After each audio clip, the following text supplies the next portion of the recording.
acceptance of the people for that ideology. When a political ideology is not receptive, it means people don't have acceptance to the ideology. Now, we need to distinguish two things. Halifa, the social disruptor, and Halifa, the political personality. Halifa, the social disruptor, has been successful in dealing with Gambia and raising the consciousness of Gambians. Halifa, the political personality, hasn't been able to make inroads as it relates to the wants and needs of the average Gambian. Then the question is why? Now, to answer that question, you need to look at one thing. Politics is all about serving. Kinga serve nag danko wara yekal limbuga. I believe Halifa's message is good for Gambians, but on average, Gambians are not looking for Halifa's message. It's a paradox, Limawa. It's very contradictory. Halifa's message is good for Gambians, but Gambians are not looking for Halifa's message. I don't know whether I'm making sense. Yes, you're making sense, Mr. Njie. Halifa's message is good for Gambians, but Gambians don't want Halifa's message. Why don't they want Halifa's message? Easily, to sum it up, dangane political awareness. I say no. It has nothing to do with political awareness. The Gambian electorate loves the pimp-prostitute relationship. We love to be exploited.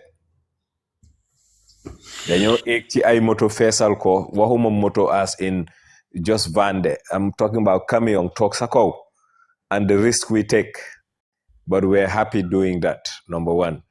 Number two, suñoy protest oyo do gis ben head of a political party or even ñi nekk ci administration is send joboti gena. But still, we want to spill blood for them. So Halifa, I think politically, damade wax ne dafa dogmatic. That is true because of his ideological leaning. He is too strict to ideology. Some people, then they am ideology, but then they muna ñëw to the center to do a compromise between ideology ak li nit ñi buga. But Halifa, lolu moy weakness am. But back to the Gambian and why Halifa is not responsive to Gambians.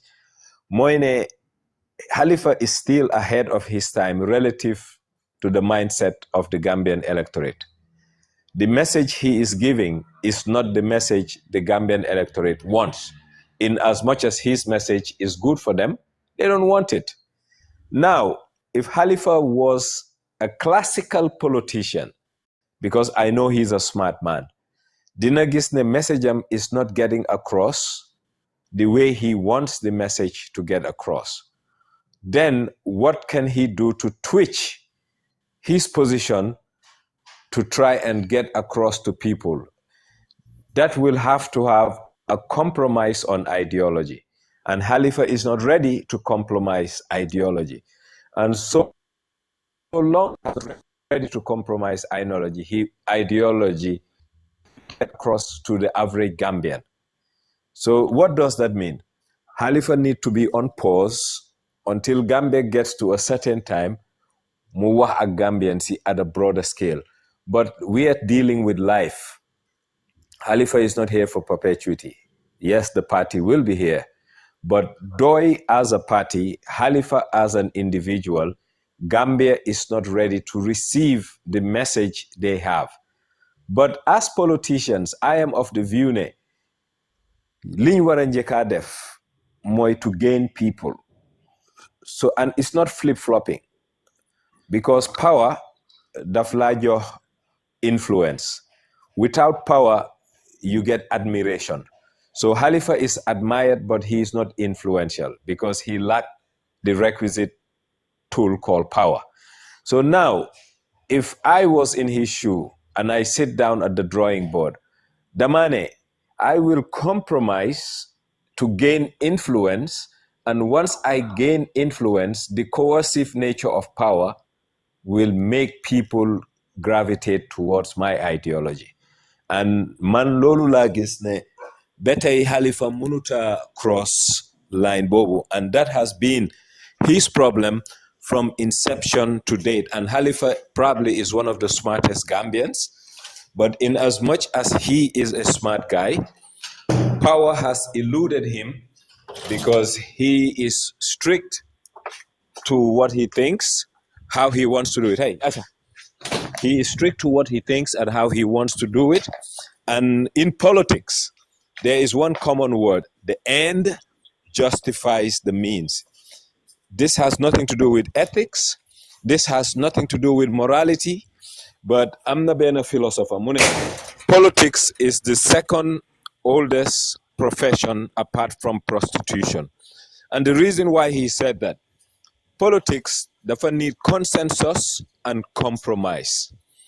And in consensus and compromise, there is nothing like a rigid position. And Halifa's rigidity, in terms of being dogmatic, has influenced his impact in the space that could have been his.